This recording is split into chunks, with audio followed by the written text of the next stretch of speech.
Yesterday, as I officiated the wedding of a couple of young women, it gave me the opportunity to remember a slew of weddings that had taken place just 3 years ago.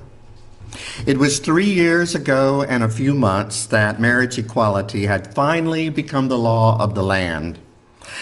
And a couple weeks following that ruling, our church hosted a 24-hour marriage-a-thon, offering weddings free of charge to anyone who was interested in tying the knot. I remember it as quite the media circus. But finally, I thought, the day of which we had long dreamed had arrived, and life would be better for all of us. But who could have predicted that just 3 years later, the prejudice and oppression against same-sex couples would simply shift to the transgender community, and we would find ourselves fighting for the rights and dignity of our transgender siblings. I wonder if Jesus also reflected on days gone by as he stood before Pilate, the prefect of Judea. I wonder, as Jesus heard the charges brought against him, did he recall the freely flowing wine at a wedding just 3 years earlier because of a miracle he had performed? And as he did he wonder what series of life events had conspired to bring him to this place in time? One of the high points of his life would have been when he looked out over the hungry masses and, filled with compassion, he managed to feed thousands of peasants with nothing more than a couple sardines-sized fish and a few small loaves of bread. Where had those glory days gone? He must have wondered, as he found himself faced with trumped-up charges of insurrection against the Roman Empire. Although Pilate only seemed to be mildly interested in the charges that had been drawn against Jesus, he did take issue with anyone who claimed to be king. Pilate was the official representative of the Emperor Tiberius, after all. You couldn't have people going around claiming to be king, even if they seemed as harmless and passive as this man Jesus. And so he asked Jesus, "Are you the king of the Jews?" But his attempt at interrogation is shifted by Jesus from a discussion about power to a discussion about truth. Pilate's questions about kingship of this world are redirected to the question of truth, prompting him to ask, what is truth? Jesus was speaking truth to power. He was speaking the truth of his realm's nonviolence and radical forgiveness and table fellowship to Pilate's world of power and politics. As I sat and reflected on this, I couldn't help but think about another drama of speaking truth to power that has been playing out in the news headlines lately. In the tragic wake of the 17 lives brutally cut short in Florida, politicians are telling us that now is not the time to talk about guns.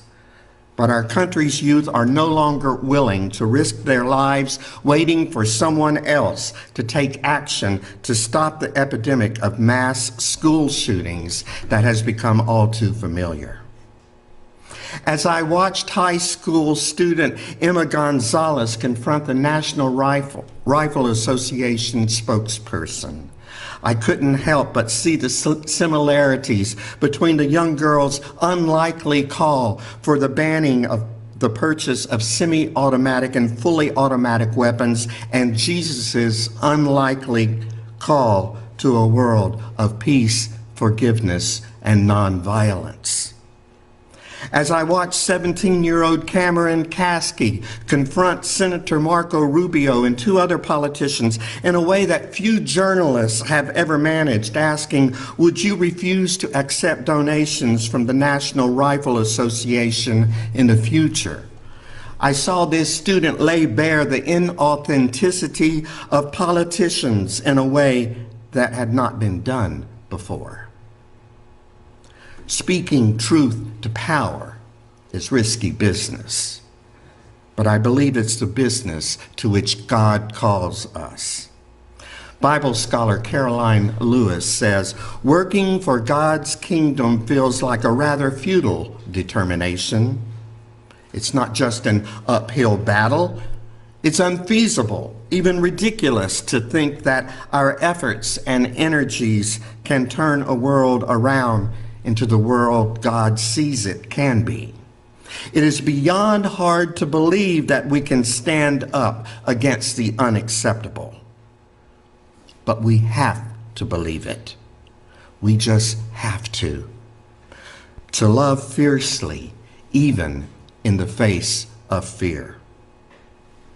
That's what Jesus was doing in this morning's reading, and it's what these young student activists inspire me to do, to love fiercely, even in the face of fear. Novelist and poet Jack Kerouac, known to many as the father of the Beat Generation, wrote a poem that I think is appropriate for today's thoughts on speaking truth to power.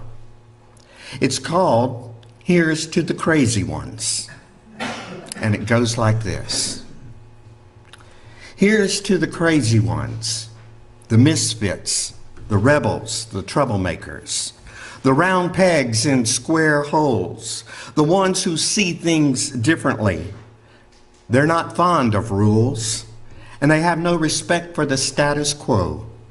You can praise them, disagree with them, quote them, disbelieve them, glorify or vilify them. About the only thing you can't do is ignore them, because they change things. They invent, they imagine, they heal, they explore, they create, they inspire, they push the human race forward. Maybe they have to be crazy. How else can you stare at an empty canvas and see a work of art? Or sit in silence and hear a song that's never been written? Or gaze at a red planet and see a laboratory on wheels? While some may see them as the crazy ones, we see genius. Because the people who are crazy enough to think they can change the world are the ones who do. Jesus was crazy. He was crazy enough to turn the other cheek, love those who persecuted him, eat with social outcasts, and feed the very ones who would later call for his crucifixion. And today's youth are just as crazy. Crazy enough to pressure advertisers to stop funding the NRA, one of the largest and most powerful influences in U.S. politics.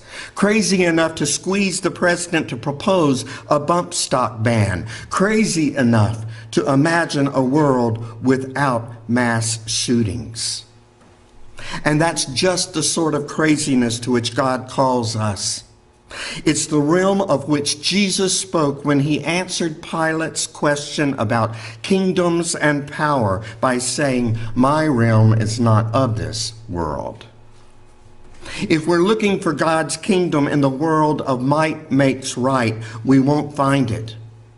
If we think for a moment that we'll experience it among the politicians who are bought by powerful political action committees, we need to think again.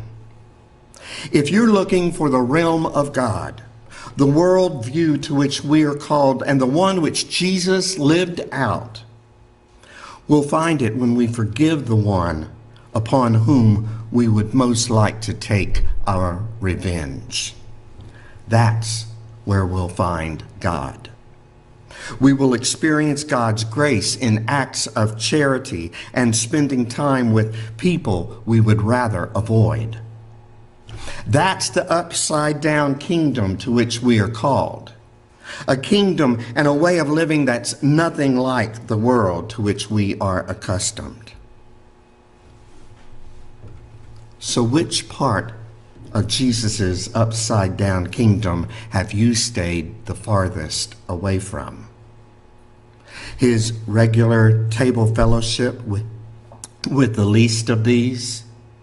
His radical forgiveness and call to always turn the other cheek? His message about riches making it hard to get into heaven? His pacifism? If you're anything like me, you want to know and experience God, but you still want to keep a foot in the door of the world. Because to know God fully means to take up your cross and to follow Jesus to the place at which we find him standing in our gospel reading. It's just craziness. But it's the craziness to which we are called. Blessed are the crazy ones, for theirs is the home and harbor of God. Blessed are those starved for change and parched for legal victories. For every cold call, email, rally, parade, information table, and knock on the door will be satisfied. And blessed are the peacemakers, those of long ago, today, and always, for they are the children of God. Amen.